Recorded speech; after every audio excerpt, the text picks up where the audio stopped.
اعوذ باللہ من الشیطان الرجیم، بسم اللہ الرحمن الرحیم۔ ناظرین اکرام، وقفے کے بعد آپ کی خدمت میں دوبارہ حاضر ہوں۔ عرض کر رہا تھا کہ اللہ سبحانہ وتعالیٰ نے عیسائیت کے مقابلے میں اسلام کو ثابت کرنے کے لیے مسجد نبوی کے اندر جو نصارہ نجران کا نبی اکرم کے ساتھ مناظرہ ہوا تھا مسلمانوں کی موجودگی میں، اور سرور کائنات جیسا نبی ختمی مرتبت کے جو خاتم الانبیاء بھی ہو اور افضل بشر بھی ہو اور افضل انبیاء بھی ہو، اس کے ساتھ ان کا مناظرہ ہوا، اور اس مناظرے کے بعد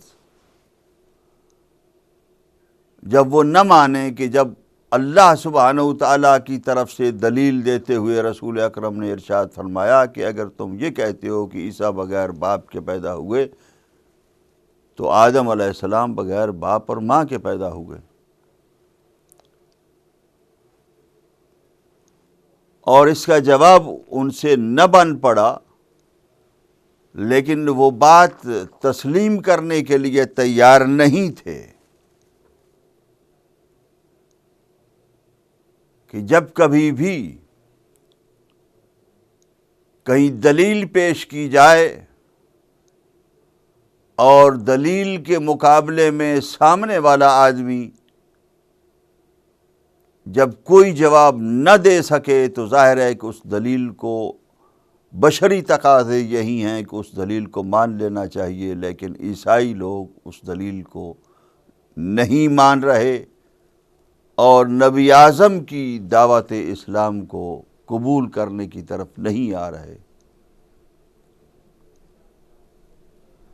جب دلیل کو قبول نہ کرنے والا کوئی شخص سامنے آ جائے تو اس کا مطلب یہ ہے کہ اب وہ جھگڑا کرے گا، وہ باتوں باتوں میں اس طریقے سے اوٹ پٹانگ باتیں یا دوسری ٹیڑھی میڑھی الٹی سیدھی باتیں کرنا شروع کر دے گا تاکہ کسی نہ کسی طریقے سے اس کی بات رہ جائے۔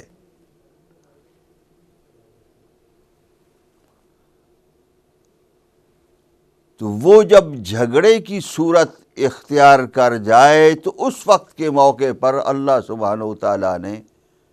ایک موقف بنایا، ایک موقع بنایا کہ جس موقع کو مباہلہ کہا جاتا ہے۔ 9 ہجری کو 24 ذی الحجہ کو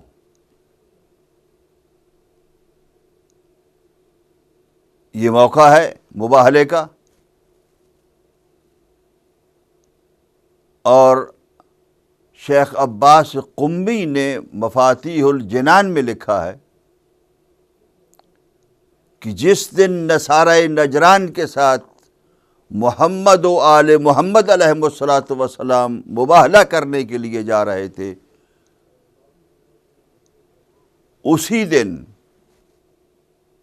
غالباً کسی دوسرے موقع پر، لیکن اسی دن یعنی 24 ذی الحجہ کو امیر المومنین علی ابن ابی طالب علیہ الصلاۃ والسلام نے رکوع کی حالت میں انگوٹھی زکوٰۃ میں دی، جس کے بدلے میں اور عوض میں اللہ سبحانہ وتعالیٰ نے آیت ولایت کو نازل فرمایا، انما ولیکم اللہ ورسولہ۔ علی ابن ابی طالب کی ولایت کو بیان کرتی، اور اسی دن 24 ذی الحجہ کو جب نبی اکرم صلی اللہ علیہ وآلہ وسلم علی ابن ابی طالب کو اور جناب فاطمہ الزہرا سلام اللہ علیہا کو بلایا اور حسنین علیہم الصلاۃ والسلام کو،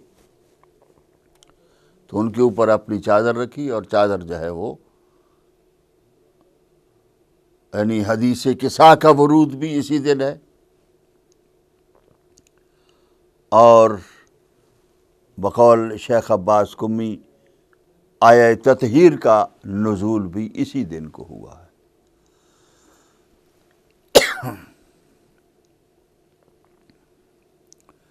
اب اتنا عظیم دن،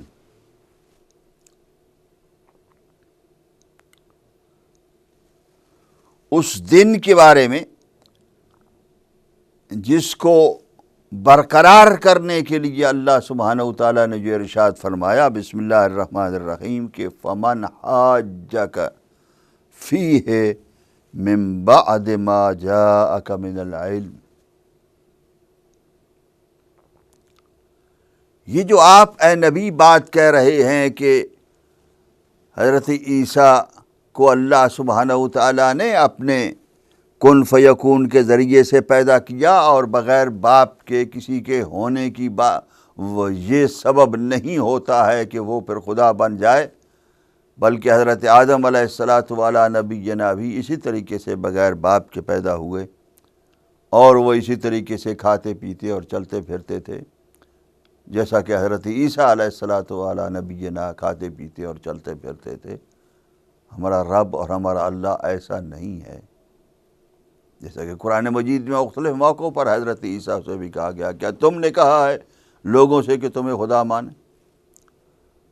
حضرت عیسیٰ نے جس کا جواب دیا کہ اللہ تو بہتر جانتا ہے کہ میں نے قطعاً نہیں کہا ان سے۔ اب یہ دلیلیں نہ مانتے ہوئے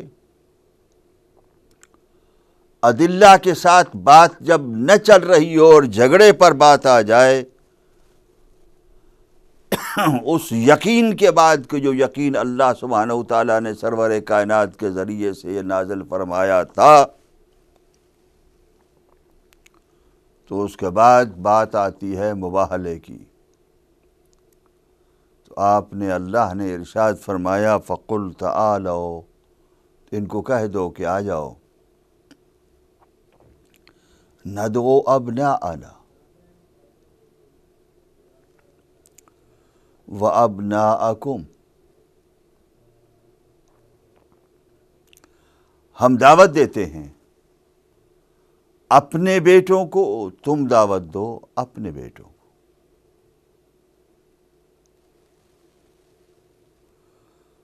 وَنِسَاءَنَا، تم لے آؤ اپنے بیٹوں کو، ہم لے آتے ہیں اپنی اولاد کو، اپنے بیٹوں کو، وَنِسَاءَنَا وَنِسَاءَكُمْ، ہم اپنی عورتوں کو لے آتے ہیں، تم اپنی عورتوں کو لے آؤ، وَأَنفُسَنَا وَأَنفُسَكُمْ، ہم اپنے نفسوں کو لے آتے ہیں، تم اپنے نفسوں کو لے آؤ، ثُمَّ نَبْتَهِلْ، پھر مباہلہ کر لیتے ہیں۔ مباہلے کے معنی ہاتھ اٹھا کر پھیلا کر کسی کے خلاف دعا کرنا، کسی پر قرض کرنا، لعنت کرنا،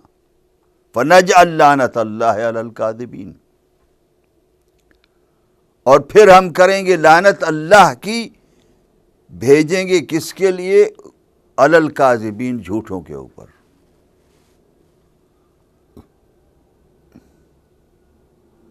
جھوٹوں کے اوپر اس مبالے سے پہلے بھی تو لعنت تھی،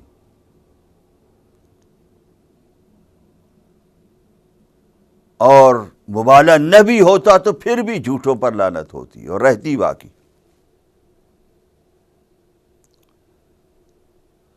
لیکن یہ موقع ایک اس طریقے سے برقرار کیا گیا اور قائم کیا گیا اللہ سبحانہ و تعالیٰ کی طرف سے، خود اللہ سبحانہ و تعالیٰ کی طرف سے، کہ اگر کوئی دلیل کی بات نہ مانے تو پھر سوائے اس کے کہ جھوٹوں پر لعنت کی جائے، اس کے علاوہ کوئی دوسرا راستہ باقی نہیں رہ سکتا۔ بات جو کی جا رہی ہے دلیل سے کی جا رہی ہے، نہیں ماننا ہے، اور اس کے باوجود کہ دلیل سے بات ہو رہی ہے پھر بھی جو ہے وہ کسی نہ کسی طریقے سے جو ہے وہ اس کو ٹیڑھا میڑھا کر دینا ہے موقع کو، اور پورے کسی نہ کسی اس کو ایونٹ کو یا اس کے اوپر کسی روایت کی اور کسی حدیث کے اوپر پردے ڈالنے کی پھر بھی کوشش کرنا ہے۔ تو لعنت ہمیشہ اسی موقع پر ہوتی ہے جبکہ دلیل کی بات جو ہے وہ نہ سنی جائے۔ ایک تو یہ بات، اور دوسری چیز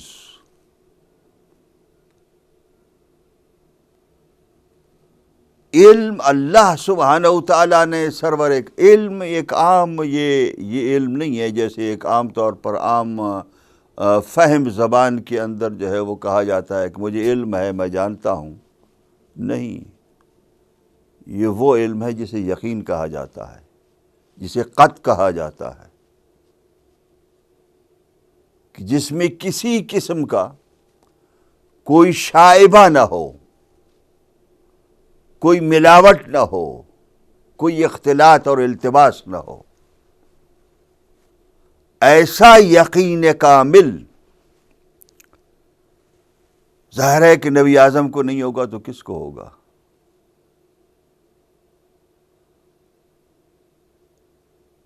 نبی اعظم صلی اللہ علیہ وآلہ وسلم کو یہ اللہ سبحانہ و تعالیٰ کی طرف سے کہا جا رہا ہے کہ جب آپ کے پاس یقین کامل آ چکا ہے تو اب ذرا ان لوگوں کی اوپر لعنت کرنے میں جھجکیے گا مت۔ میں تو یہ عرض کروں گا کہ شاید اللہ سبحانہ و تعالیٰ رحمت للعالمین سے یہ ارشاد فرما رہے تھے کہ میں نے بنایا تو تمہیں رحمت بنا کر ہے، لیکن اب موقع یہ نہیں رہا ہے، اب جا کر آپ کو لعنت بھی کرنا ہوگی جھوٹوں کے اوپر۔ وہ نبی کہ جب اپنے اختیار سے آ رہا ہے، طائف کی پہاڑیوں کے درمیان پتھر کھا کر زخمی حالت کے اندر کہ جب چہرے کے اوپر خون رس رہا ہے اور طائف سے واپس آ رہا ہے، مکے اور طائف کے بیچ میں پہاڑیوں کے بیچ میں اکیلا چل رہا ہے، بغیر پاؤں میں جوتے پہنے ہوئے، کیونکہ پیر بھی زخمی ہو چکے ہیں۔ تو ایک مرتبہ جب طائف کی پہاڑیوں سے ہاتف غیبی نے آواز دی کہ میرے پیارے حبیب، اگر تو چاہے تو میں ان طائف اور مکی کی پہاڑیوں کو ٹکرا کر اس آبادی کو ملیا میٹ کر دوں، ختم کر دوں۔ تو اس زخمی چہرے کو ایک مرتبہ آسمان کی طرف اٹھایا اور عرض کی، میرے رب، اگر ان کو ختم ہی کرنا تھا تو مجھے رحمت للعالمین کا خطاب دے کر کیوں بھیجا تھا؟ وہ نبی کہ جس کو رحمت للعالمین کہہ کر اس دنیا کے اندر بھیجا اور خلق عظیم کا مالک بنا کر بھیجا، اس نبی سے جب لعنت کرائی جا رہی ہے تو اس کو پریپیئر کرنے کے لیے، اس کو تیار کرنے کے لیے میرے اور آپ کے رب نے، اور اس اللہ نے، اس کائنات کے رب نے، اس سرور کائنات محمد مصطفیٰ کے رب نے محمد مصطفیٰ کی اس یعنی نفسیاتی انداز سے، جسے میں یہ کہوں گا کہ نبض کو ٹٹولا اور کہا کہ آپ کو یقین ہو چکا ہے نا کہ یہ بات تو ابھی نہیں کرتے ہیں، جھگڑا کر رہے ہیں، تو اب آئیے ان کو یہ بات کہہ دیجئے کہ مباہلہ کریں اور ایک دوسرے پر لعنت کریں۔ جو سچا ہوگا اس کی لعنت قبول ہوگی، جو جھوٹا ہوگا اس کی لعنت رد کر دی جائے گی۔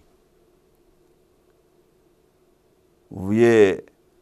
حبیب اور محبوب کے درمیان کا انداز ہے، شاید وہی بہتر جانتے ہیں۔ میں اور آپ اپنے اپنے انداز سے مفسرین کیے جو بیان کیے گئے معانی ہیں ان کو سامنے رکھ کر ہی کچھ کہہ سکتے ہیں۔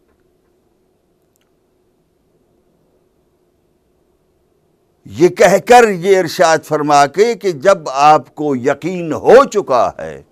اس بات کا کہ جو بات کہہ رہے ہیں وہ بات ہی درست ہے، وہ بات صحیح ہے، وہ سچ ہے، وہ ایبسولوٹ ٹروتھ ہے، تو اب اس کے بعد ان کو کہہ دو کہ آ جائیں، تعالوا ندعو ابناءنا و ابناءکم، تم اپنے بیٹوں کو لے آؤ، ہم اپنے بیٹوں کو لے آتے ہیں۔ ابناء کی بات کی اور تاریخ نے دیکھا، یہ میں تمام مفسرین، شیعہ کے جتنے بھی مفسر ہیں ان سے، اور پھر اس کے بعد اکثر میجورٹی یہ مفسرین کی ہے، اور صحیح مسلم سے اور ان روایات سے جو سامنے آیا ہے اس کا نچوڑ آپ کی خدمت میں عرض کر رہا ہوں۔ تاریخ کی کتابوں میں بھی جو واقعہ نقل ہوا ہے اس کے مطابق عرض کر رہا ہوں۔ اس میں کسی قسم کے شک و شبے کی بات نہیں ہے۔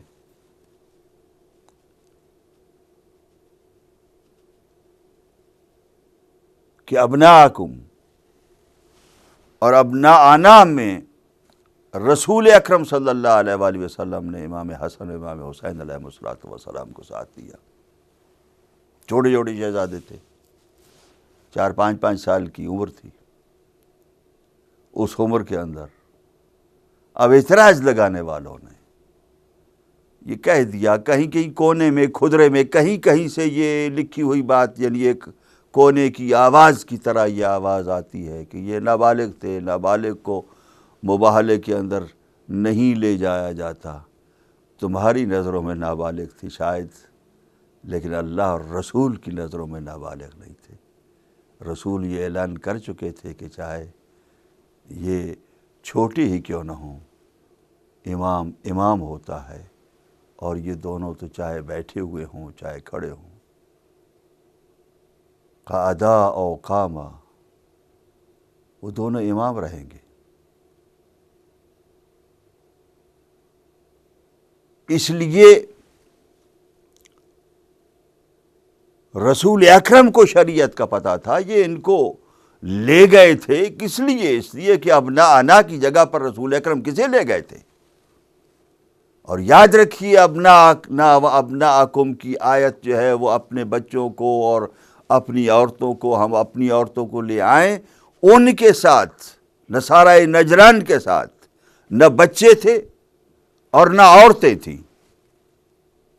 تو اللہ سبحانہ وتعالی نبی اکرم صلی اللہ علیہ وآلہ وسلم کی زبانی یہ ابناءنا کی تعبیر، خود لفظ ابناءنا اور خود نساءنا کا لفظ جو ہے وہ، یہ دونوں صرف اور صرف حسنین اور جناب سیدہ طاہرہ کے لیے لائے تھے، ورنہ کوئی اور وجہ نہیں ہو سکتی تھی کہ اللہ سبحانہ وتعالی ابناءنا و ابناءکم و نساءنا و نساءکم کہتے۔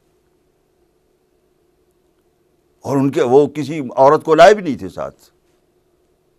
جب مباہلے کا دن تھا تو اس وقت وہ کسی عورت کو نہیں لائے تھے کہ جا کر وہ لے آئے ہوں، نہیں، مرد ہی تھے ان کے ساتھ، اور بچے بھی ان کے ساتھ نہیں تھے، مرد ہی تھے وہی کہ جو 14 یا 34 افراد تھے۔ تو ان مردوں کو یہ کہنا کہ تم اپنے بیٹوں کو لے آؤ، اصل میں حسنین کو لے جانے کی تیاری کے لیے ابناءنا کے لفظ آئے تھے اور ابناءکم کے۔ اگر حسنین علیہ السلام کو